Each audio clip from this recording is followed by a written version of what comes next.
अथाष्टादशोऽध्याय 18वां अध्याय। जलंधर के आधिपत्य में रहने वाले दुखी देवताओं द्वारा शंकर की स्तुति।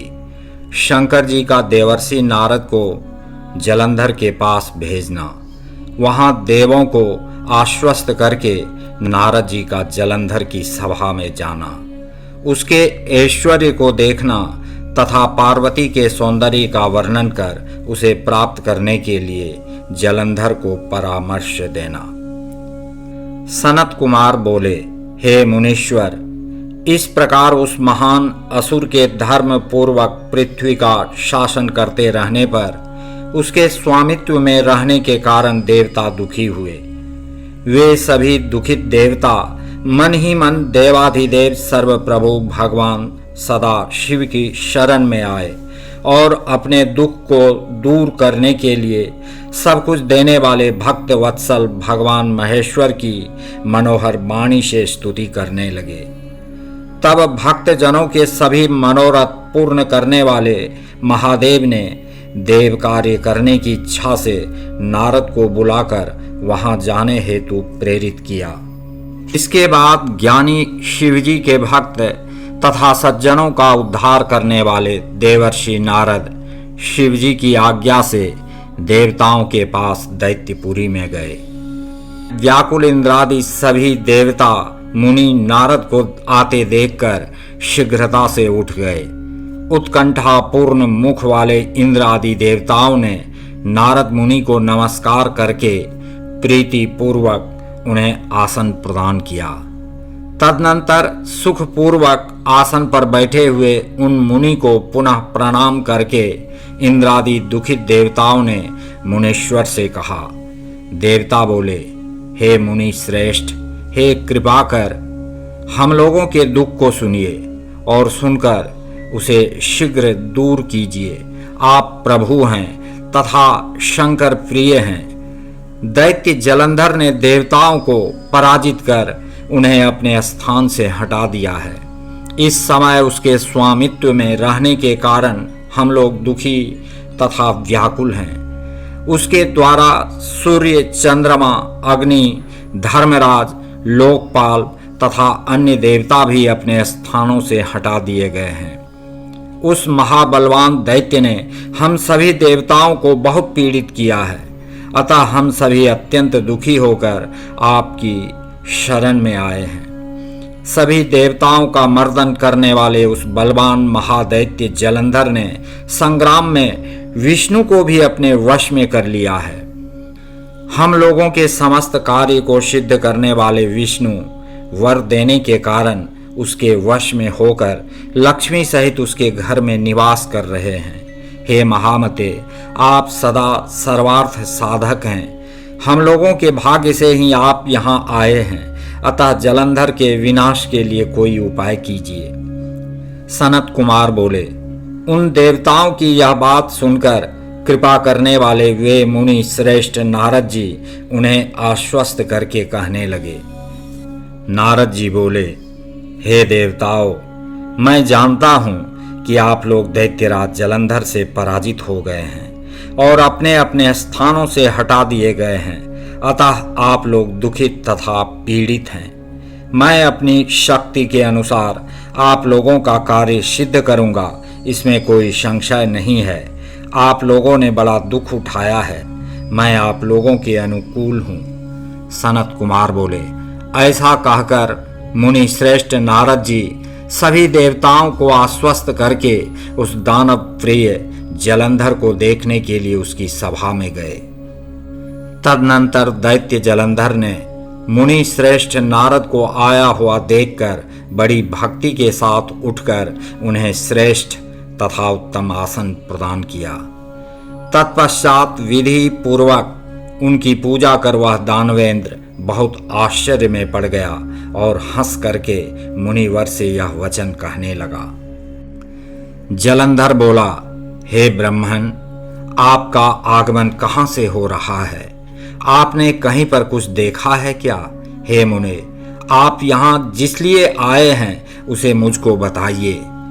सनत कुमार बोले, उस दैत्येंद्र का यह वचन सुनकर महामुनि नारद जी प्रसन्न चित्त होकर जलंधर से कहने लगे।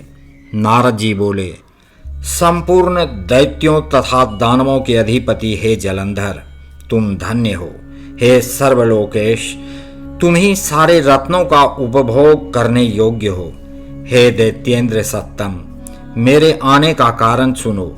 मैं जिस निमित्त से यहाँ आया हूँ, मैं वह सब कह रहा हूँ। हे दैत्येंद्र, मैं अपनी इच्छा से कैलाश पर्वत पर गया था, जो 10,000 योजन विस्तार वाला कल्प वृक्ष के महान वन से युक्त सैकड़ों कामधेनुओं से समन्वित, चिंतामणि से प्रकाशित, संपूर्ण रूप से सुवर्णमय, दिव्य तथा सभी प्रकार की अद्भुत वस्तुओं से सुशोभित हो रहा है।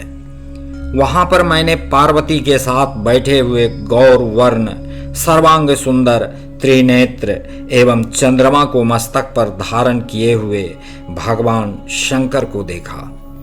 महान आश्चर्य से परिपूर्ण उस कैलाश को देखकर मैंने अपने मन में विचार किया कि त्रिलोकी में कहीं कोई ऐसी समृद्धि है अथवा नहीं।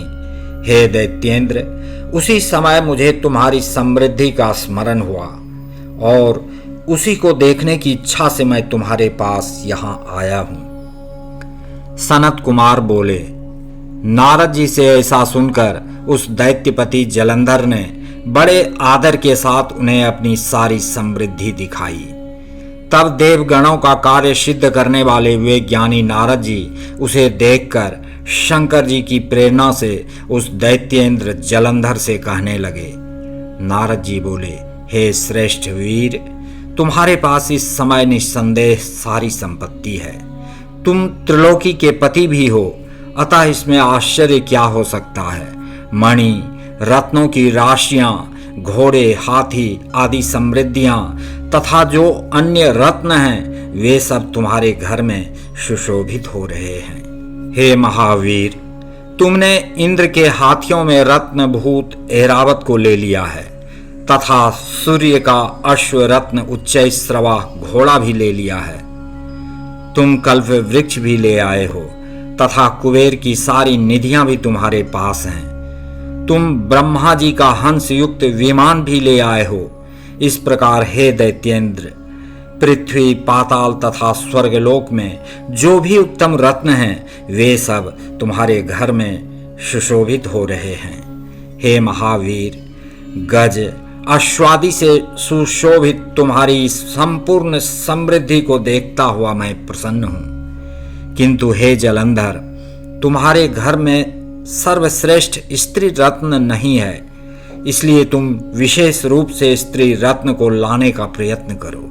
हे जलंधर, जिसके घर में सभी सुंदर रत्न हो, किंतु यदि स्त्री रत्न न हो तो वे सब शोभित नहीं होते हैं और निश्चय ही वे सभी रत्न व्यर्थ हो जाते हैं। सनत कुमार बोले, महात्मा नारद की इस बात को सुनकर दैत्यराज काम से व्याकुल चित्त होकर कहने लगा। जलंधर बोला, हे देवर्षि, हे नारद, आपको नमस्कार है। हे महाप्रभु, इस समय वह श्रेष्ठ स्त्री रत्न कहाँ है, मुझे बताइए। हे ब्रह्मन, इस ब्रह्मांड में जहाँ कहीं भी वह स्त्री रत्न है तो मैं उसे वहाँ से लाऊंगा। यह सत्य है, सत्य है, इसमें संशय नहीं है।